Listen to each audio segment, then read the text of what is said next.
In this video, we're going to focus on Rolle's theorem, and we're going to go over some example problems associated with it. So what is Rolle's theorem? What's the main idea behind it? There are three conditions that must be met. So let's say if we have a function f of x, this function has to be continuous on the closed interval a to b, and it has to be differentiable on the open interval a, b. And also, f of a must equal f of b. If these three conditions are met, then we have this particular conclusion. There's going to be some number c such that f prime of c is 0. So basically, there's going to be a horizontal tangent at some point c between a and b. So let's draw a picture that illustrates this. So let's say if we have a graph that looks like this.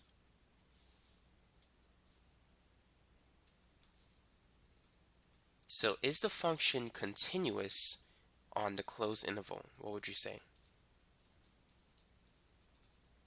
Yes, it is. There's no holes, no vertical asymptotes, no jumps in that curve. Now, is the function differentiable on the open interval AB? Yes, it is. Notice that we have a nice smooth curve. There's no sharp turns, no jumps, nothing like that. Now, does f of a equal f of b? What would you say? Is the third condition met? Now, notice that f of a and f of b, they have the same y value. So therefore, they're equal to each other.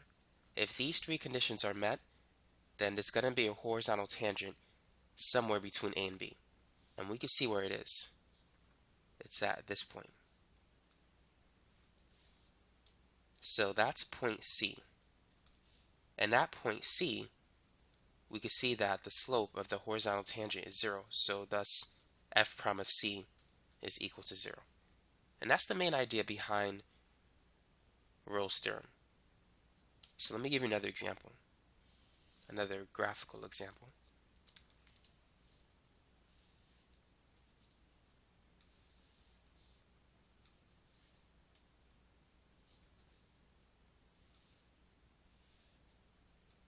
So the question is, can Rolle's theorem be applied for this particular function? Let's say this is a and this is b. So is it continuous on the closed interval AB? Yes, it is. Is it differentiable on the open interval AB? No, it's not.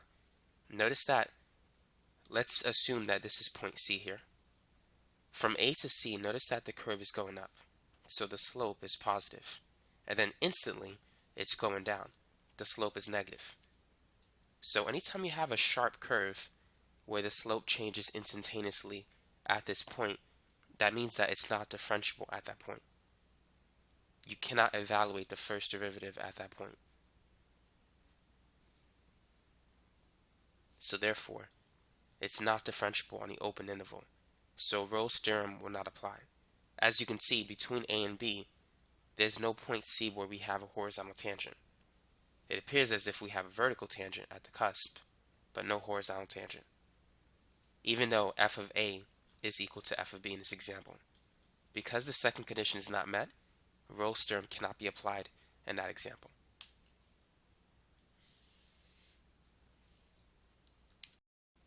Now let's say that f of x is equal to x squared minus 5x plus 3. Go ahead and determine if Rolle's theorem can be applied on the interval 0 to 5. So we have this basically polynomial function. It's specifically a quadratic function. And all types of polynomial functions are continuous everywhere. So we know that it's going to be continuous on the closed interval AB. And polynomial functions are differentiable. There's no vertical asymptotes or cusp or anything like that. Now, the only thing we need to determine is f of a equal to f of b. So a is 0 and b is 5. So let's calculate f of 0. So it's going to be 0 squared minus 5 times 0 plus 3. And so this is going to give you 3. And then f of 5 is going to be 5 squared minus 5 times 5 plus 3. 5 squared is 25. 5 times 5 is 25. 25 minus 25 is 0 plus 3. That will give us 3 again. So notice that f of a equals f of b. And we have a continuous function on a closed interval ab, and it's differentiable everywhere. So Rolle's theorem can be applied. Now to find c, we need to find the first derivative, set it equal to 0. So basically we're finding the critical numbers of the function. So let's determine the first derivative, f prime. The derivative of x squared is 2x, and the derivative of negative 5x is negative 5. So let's set it equal to 0. If we add 5 to both sides, we can see that 2x is equal to 5. Dividing both sides by 2, we get x is 5 over 2. So c is 5 over 2. And 5 divided by 2 is 2.5. And that's within the interval 0 to 5.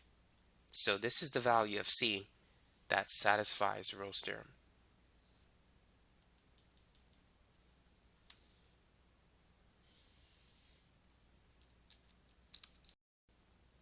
Now let's consider another example. So let's say that f of x is equal to sine x on the interval 0 to 2 pi. So go ahead and find all numbers c in this interval that satisfies Rolle's theorem. So let's draw a graph first. Sine varies between 1 and negative 1. It's a sinusoidal function, it's periodic, and so it repeats itself. So that's from 0 to 2 pi, and another cycle will take us to 4 pi, and it's just going to keep on going. So therefore, we have a continuous function. There's no breaks in the graph, no jumps. It's differentiable everywhere. There's only smooth curves, there's no sharp turns. And so all we need to determine is f of a equal to f of b. Let's see if that's true. So a is 0, b is 2 pi. So f of 0, that's going to be sine of 0, and sine of 0 is 0. F of 2 pi, that's sine of 2 pi, which is also equal to 0. So therefore, f of a equals f of b.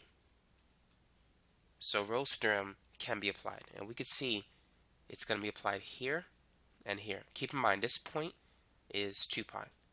So there's two answers between 0 and 2 pi. If you can guess what they are, what will you say?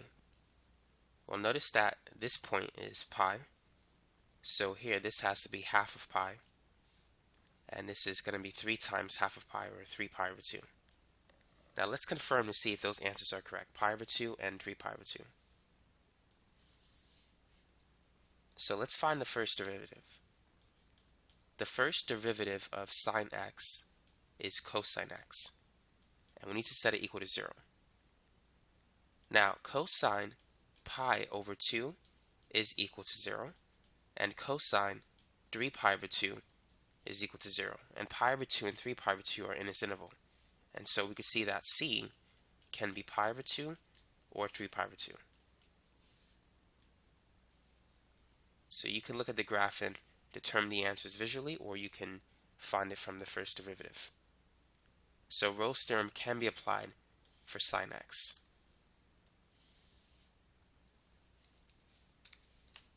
Now what about this example? Let's say if f of x is equal to x raised to the 2/3 plus 1 on the interval -4 to 4.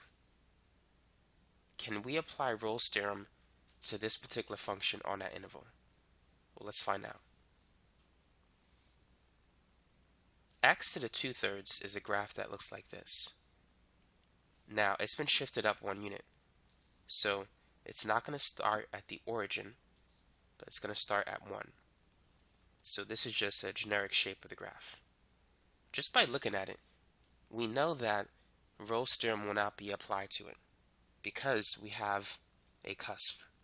Notice that we have a sharp turn at x equals 0, which is in this interval.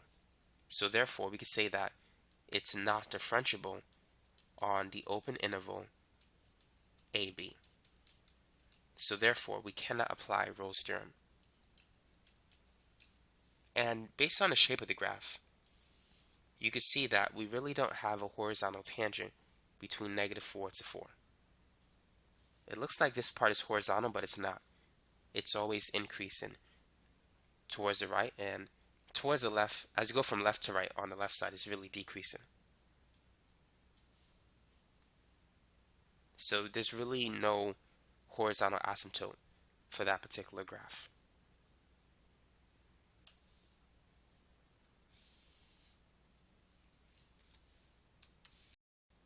Let's work on this example.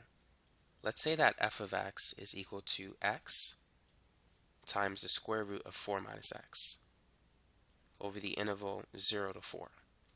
So can we apply Rolle's theorem? So is the function continuous and is it differentiable? If we were to graph it, this function will look something like this. And this is just a rough sketch. So this function is continuous between 0 and 4. And it's differentiable. There's no sharp turns. This is really a smooth curve. So it satisfies the first two conditions of Rolle's theorem. And let's see if f of a is equal to f of b. So f of 0 is going to be 0 times the square root of 4 minus 0. 0 times anything is 0. And f of 4 is going to be 4 times square root 4 minus 4, which is 0. And so this whole thing is 0. Therefore, we can see that f of a and f of b, they're both equal to each other. They're the x-intercepts of the function. So Rolle's theorem can be applied. And if we go back to the graph that I drew earlier, you can see that there's going to be a horizontal tangent between 0 and 4. And so Rolle's theorem definitely can be applied for this particular example. So let's find the first derivative. So we need to use the product rule. And just to review, let's say if we have f times g and we wish to differentiate it, it's the derivative of the first part times the second plus the first part times the derivative of the second. Now, it's wise to rewrite f as x times 4 minus x to the 1/2. So the derivative of the first part, which is x, that's going to be 1, times the second, so we're not going to change that, plus the first times the derivative of the second. So we need to use the chain rule for this expression. So move the exponent to the front, keep the inside function the same, subtract the exponent by 1. 1/2 minus 1 is -1/2, and then differentiate the inside function. The derivative of 4 minus x is -1. Now we need to factor out the greatest common factor, which is 4 minus x to the -1/2. So let's go ahead and take that out.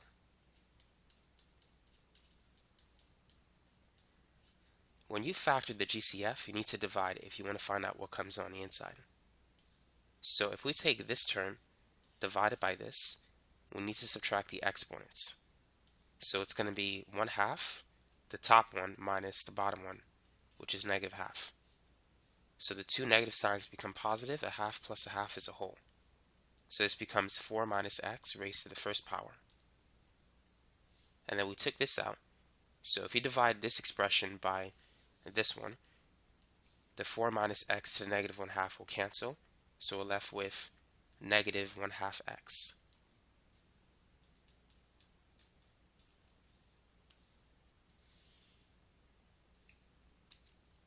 To get rid of the negative exponent, I'm going to take this whole term and move it to the denominator of the fraction.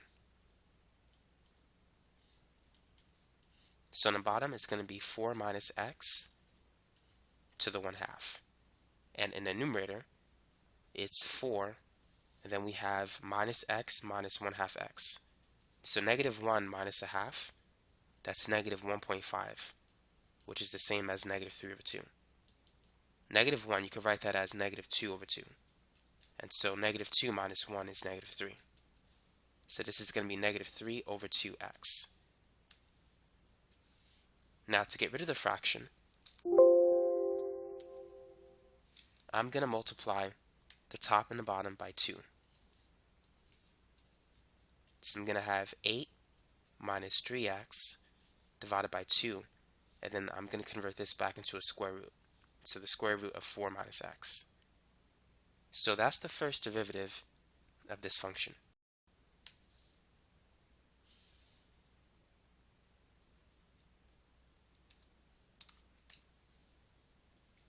Now let's set the first derivative equal to 0.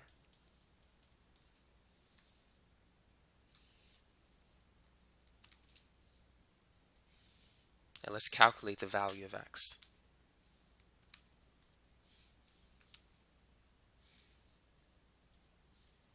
So what I'm going to do is multiply both sides by 2 times the square root of 4 minus x. So this times 0, that's going to remain 0.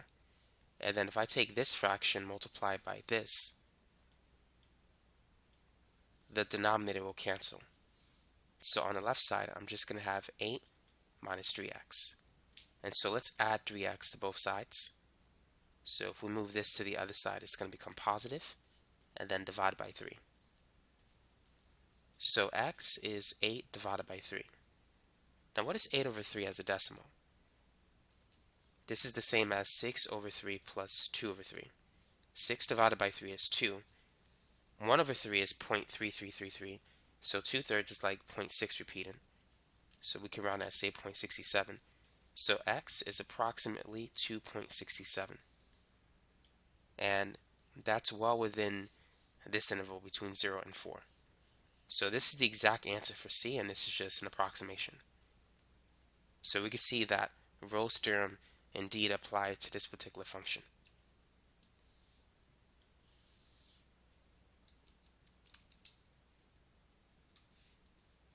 Now let's move on to our next example. So what about if we have an absolute value function? Let's say the absolute value of x minus 1 on the interval -1 to 3. Can we apply Rolle's theorem to this particular function? Well, let's draw a graph. The absolute value of x, the parent function, looks like this. So this graph is shifted 1 unit to the right. So at x equal 1, it's going to have this shape. So notice that it's not differentiable at x equals 1 because there's a sharp turn. So, and 1 is between a and b. A is -1, b is 3. So because 1 is within this interval and it's not differentiable on the open interval a and b, we cannot apply Rolle's theorem to this particular absolute value function. And even if we could, there is no horizontal tangent.